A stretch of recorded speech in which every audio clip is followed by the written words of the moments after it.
सुप्रभात बच्चों, हिंदी कक्षा में एक बार फिर आप सभी का बहुत बहुत स्वागत। पिछली कक्षाओं में आपने वीडियो के माध्यम से पाठ 4 पढ़ा, समझा और उसके प्रश्न उत्तर भी लिखे। पर बच्चों, क्योंकि अब आपका P1 होने वाला है, परीक्षा होने वाली है, इसलिए हम इन पाठों को फिर से पुनरावृत्ति करने के लिए तैयार हैं।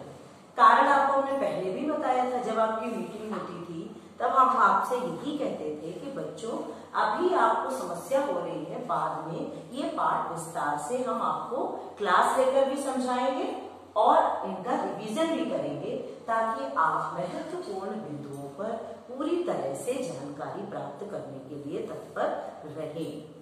अब आपका ये पाठ 4 मन जीते जग जीत, लेखक डॉक्टर आलम शाह ने एक लोकोक्ति है, मन के जीते जीत है, मन के हारे हार। उस आधार पर ये शीर्षक लिखा।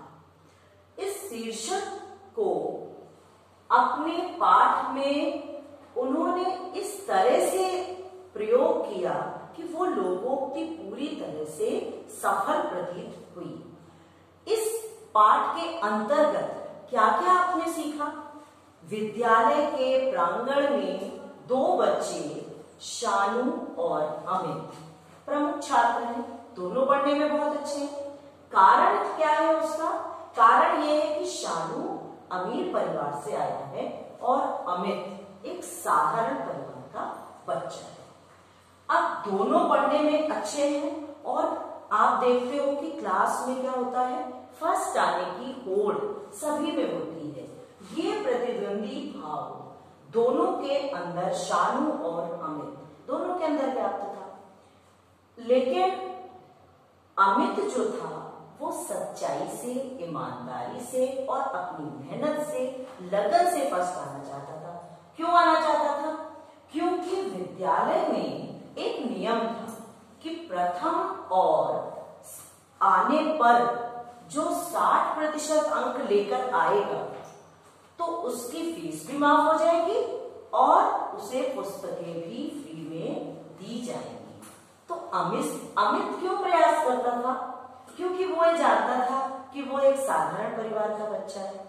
अगर उसने ऐसी मेहनत से, लगन से ऐसी स्थितियां बना ली तो उसको पुस्तकें भी फ्री मिल जाएंगी और फीस भी माफ हो जाएगी। लेकिन शानू के मन में ऐसा कोई भाव नहीं था।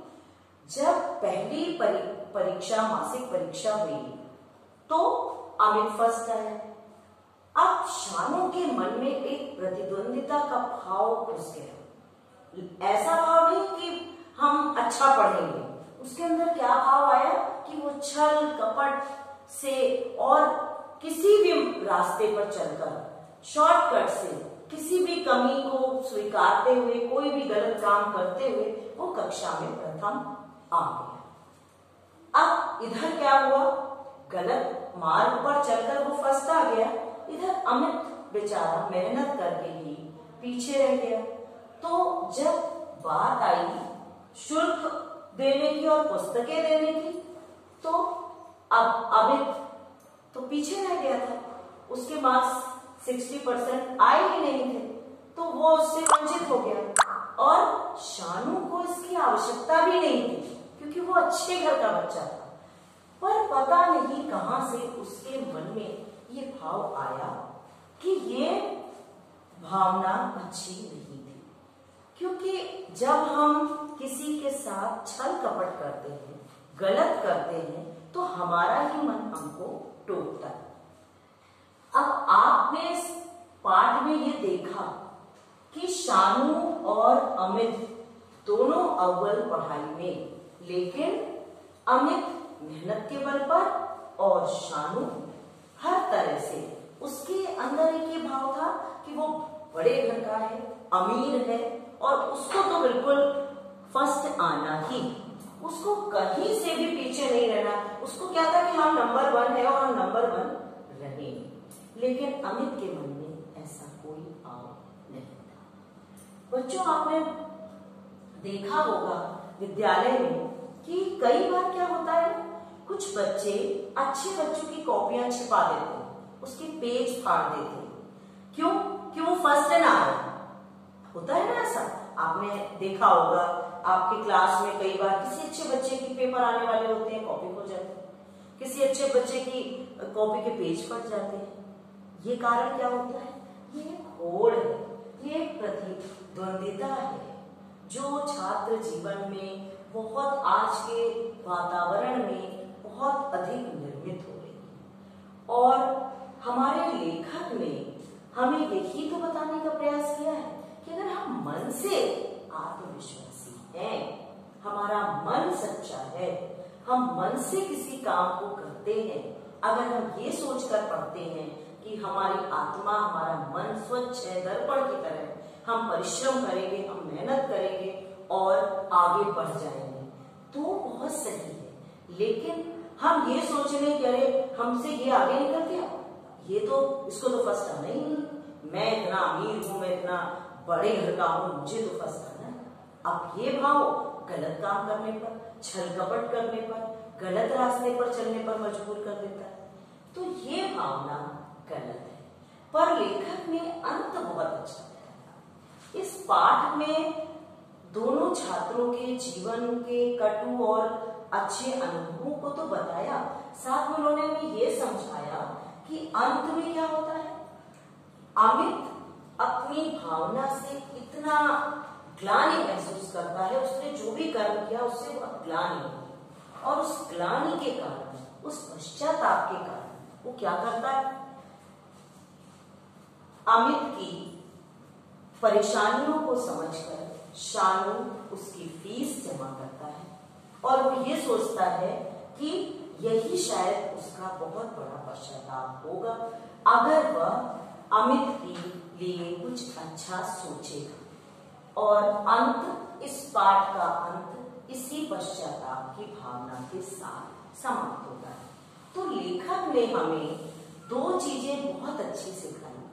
एक ये कि प्रतिद्वंदिता का भाव तो होना अनिवार्य है ही छात्र जीवन में। अगर प्रतिद्वंदिता नहीं होगी तो छात्र आगे बढ़ेंगे कैसे? जो फर्स्ट आ रहा है वो फर्स्ट आ रहा है, कभी देखते हो कोई फर्स्ट आ गया, फिर सेकंड आ गया, फिर थर्ड वाला सेकंड पे, फिर फर्स्ट वाला सेकंड पे, इस तरह से क्लास में तो चलता रहता है। ये प्रतिद्वंदिता का भाव हमें और मेहनत करना सिखाता है, अच्छी लगन से पढ़ना सिखाता है, परिश्रम करना सिखाता है। लेकिन इसमें अगर छल कपट आ जाए, इसमें अगर बुरा भाव आ जाए, अगर इसमें कोई गलत मार्ग पर चलकर आगे बढ़े, किसी का बुरा सोचकर आप आगे बढ़े, ये बिल्कुल सही नहीं। और पश्चाताप करके अगर आप अपनी गलती सुधार लेते हैं तो इससे अच्छी तो और कोई बात हो ही नहीं सकती। और यही शानू ने किया। शानू ने क्या किया? वो अमीर घर का था, उसको पता था, ना उसको फीस देने में दिक्कत है, ना ही उसको कभी पुस्तकें लेने में कोई परेशानी, कोई दिक्कत नहीं थी। लेकिन अमित को तो थी। ये एहसास होने पर शानू ने उसकी फीस भी जमा की और उसको पूरी तरह से पुस्तकें भी उपलब्ध कराई। तो कुल मिलाकर हमारे लेखक आलम शाह ने हमें इस लोकोक्ति को बड़े अच्छे ढंग से इस पाठ में समझाने का प्रयास किया है।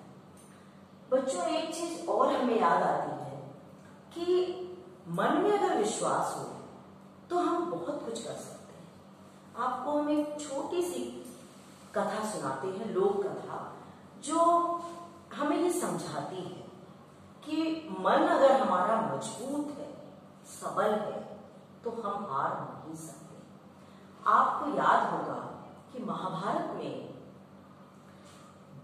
गुरु द्रोणाचार्य शिक्षा देते थे अस्त्र और शस्त्रों की, और उनके यहाँ ये नियम था कि राजा के पुत्र ही शिक्षा पा सकते हैं। अब उन्होंने क्या करा, उनके पास पहले कर्ण आया तो सूत पुत्र कहकर मना कर दिया। उसके बाद एक बालक आया एकलव्य, जो भील था, नीच जाति का था। वो आया कि गुरुजी मुझे धनुष बाण का बहुत शौक भी है और बहुत अंदर से जिजीविसा है, जान पूरा सब कुछ जान लेना चाहता हूँ। मैं संसार को अपने धनुष बाण से जीतना चाहता हूँ। मैं एक श्रेष्ठ धनुर्धर बनना चाहता हूँ। चूंकि उसके अंदर मन की सबलता को देखकर गुरु द्रोणाचार्य विस्मित हो गए। उन्हें लगा कि उन्होंने तो अर्जुन को ये बड़ा आशीर्वाद दिया है कि तुमसे श्रेष्ठ धनुर्धर धरती पर कोई दूसरा नहीं होगा। अब गुरु द्रोणाचार्य ने उसको तो मना कर दिया, पर उस बालक की लगन देखी। एक भील बालक का, एक निम्न कुल के बालक की लगन ने, मन के विश्वास ने, मन के आत्मविश्वास ने उसको इतना सबल बनाया कि उसने क्या किया, जंगल में गुरु द्रोणाचार्य की एक प्रतिमा बनाई। मिट्टी की प्रतिमा बनाकर वो उनके सामने धनुर्विद्या का अभ्यास करने लगा। देखते देखते समय बीतता गया और वो इतना श्रेष्ठ धनुर्धर बना। एक बार क्या हुआ कि गुरु द्रोणाचार्य अपने पांडव शिष्यों के साथ जंगल में भ्रमण कर रहे थे और उनका कुत्ता भी उनके साथ था। तो वो बहुत तेज भौंक रहा था। एकलव्य के बाणों ने ऐसा बाण चलाया कि उस कुत्ते का मुंह खुला खुला रह गया।